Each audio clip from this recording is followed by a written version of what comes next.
दोस्तों ये वीडियो उन लोगों के लिए बहुत ज़्यादा ज़रूरी होने वाली है जो आने वाले कुछ दिनों में वो अपने घर की स्लैब कास्टिंग कराने वाले हैं, क्योंकि मैं आपको इस वीडियो में कुछ गलतियों के बारे में दिखाने वाला हूं और उनसे जो नुकसान हुआ है वो भी मैं आपको प्रैक्टिकल दिखाऊंगा ताकि आपको अच्छे से समझ में आए। वैसे तो घर की स्लैब कास्टिंग कराते समय या किसी भी बिल्डिंग की जब कोई स्लैब कास्टिंग करते हैं तो काफ़ी सारी बातें ध्यान में रखनी होती हैं, लेकिन यहाँ पर मैं आपको वो चीज़ें बताऊँगा जो ज़्यादातर लोग नज़रअंदाज कर देते हैं। जब आप स्लैब कास्टिंग करते हैं और उसके जो डीसटरिंग टाइम पीरियड के बाद जब आप उसकी शटरिंग हटा देते हैं तो आप देखते हैं कि कुछ आपको जगह जगह पे इस तरीके से स्लैब दिखाई देती है, जैसे कि आप यहाँ देख रहे हैं। और ये जो आप देख रहे हैं ये हनीकॉम आया हुआ है और कहीं कहीं पे जो है स्टील भी दिखाई देती है। हनीकॉम नहीं होता तो स्टील भी दिखाई देती है। और यहाँ पे मैं कहूँगा कि बहुत बुरी तरीके से हनीकॉम आपको देखने को मिल रहा है। इसके पीछे रीज़न भी है जो रीज़न है, लेकिन यहाँ पे एक तो नुकसान ये हुआ कि आपकी स्लैब बहुत अच्छे तरीके से नहीं कास्ट हुई है। यहाँ पे आपको जो अगर बारिश वगैरह होती है, ज़रा सा ही पानी होता है तो आपको यहाँ पे सीलन की समस्या, सीपेज की समस्या देखने को मिल सकती है। और कहीं अगर आपकी स्टील दिख रही है तो यह कहीं ना कहीं वो कास्ट भी सही से नहीं हुआ है और आपकी स्लैब की स्ट्रेंथ पे काफ़ी असर पड़ता है। अब इसमें अगर हम बात करें तो कोई बहुत बड़ी चीज़ ऐसी नहीं है कि आपको करनी चाहिए थी तो ध्यान ये नुकसान नहीं होता। मामूली सी चीज़ मैं आपको बताने वाला हूँ। जो मेरे आप इस हाथ में देख रहे हैं ये है कंक्रीट कवर ब्लॉक।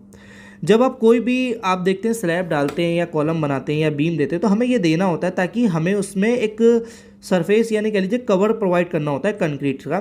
इससे क्या होगा कि आपका जो सरिया है वो कवर हो जाता है। जैसे मान लीजिए जो भी मैंने आपको वीडियो दिखाई थी इसमें आपको नीचे से काफ़ी हनीकॉम दिख रहा था और ये कहीं ना कहीं जब आप कवर ब्लॉक नहीं देते हैं और जहाँ सरिया दिख रहा होता है वो कवर ब्लॉक नहीं देते तो वहाँ पे प्रॉब्लम होती है।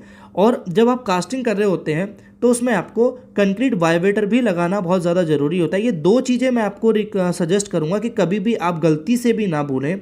और ये जो कवर ब्लॉक मैं आपको बोल रहा हूँ ये हमारा 20 से 25 mm दिया जाता है और यहाँ पे लोग भी गलती करते हैं। मैं आपको वो भी दिखा देता हूँ क्या गलती करते हैं। जैसे कि आप वीडियो में देख रहे हैं कि यहाँ पे जो आप ईंट देख रहे हैं, ईंट का इस्तेमाल किया हुआ है जो मेरी नज़र में बहुत गलत है। अगर आप ईंट का इस्तेमाल करते हैं, जैसे आप देख रहे हैं यहाँ पे इसको जाल को उठाने के लिए कहीं कहीं ईंट लगाई गई है, वो भी गलत है। आप देखेंगे जैसे मान लीजिए कि ज़्यादा कहीं कहीं से सरिया आपकी उड़ जाती है, कहीं कम रहती है और उसके बाद आपका जो सरिया है वो प्रॉपर तरीके से जो है वो बिछता नहीं है और कहीं ना कहीं अप डाउन रह जाते हैं, तो उससे भी क्रैक्स आपको आगे चल के दिखाई देने को मिल सकती हैं। पर मैं दो चीज़ आपको बहुत ज़रूर सजेस्ट करूंगा। पहला कवर ब्लॉक, ये कवर ब्लॉक आपको कभी भूलना भी नहीं है। और एक कवर ब्लॉक की जो साइज़ मैंने आपको बोला 20 से 25 mm, 1 मीटर स्क्वायर में एक कवर ब्लॉक आपका ज़रूरी है। लेकिन कहीं पे जब सरिया आपकी ज़्यादा घनी होती है और वहाँ पे थोड़ा सा डाउन हो रहा होता है तो आप थोड़ी ज़्यादा लगा सकते हैं, 2-4 जैसी आपको लगे। उसके बाद ही आपको कास्टिंग करनी है। कास्टिंग के दौरान कभी कभी जो है ये कवर ब्लॉक हट जाता है तो उसका भी विशेष ध्यान रखना है। कभी आपका जब कंक्रीट इस पर डलता है तो कहीं से शटरिंग अप हो जाती है, कहीं डाउन हो जाती है तो फिर वो फ्री हो जाता है कवर, तो इसलिए वहाँ पर अगर वो हट रहा है तो भी आपको थोड़ा उस जगह पर लगा देना जहाँ पर आपकी सरिया शटरिंग से चिपक रही है। तो ये हो गया 20 से 25 mm। और कवर ब्लॉक के साथ साथ जैसे मैंने बोला वाइब्रेटर, कंक्रीट वाइब्रेटर आपको बहुत अच्छे से लगाना है वरना हनीकॉम आने की बहुत ज़्यादा संभावना हो जाती है। और जहां हनीकॉम आपकी आती है तो वहां पे आपको सीपेज सीलन की समस्या भी देखने को जायज़ है। जब आप ये दो चीज़ कर लेते हैं तो आपकी जो आपके द्वारा जो डाली गई स्लैब है और जब आप उसकी डीसटरिंग करते हैं, जैसे कि मैं आपको वीडियो में दिखाऊंगा, तो आपकी स्लैब जो है बहुत ही स्मूथ निकलती है, जैसे कि आप ये देख रहे हैं।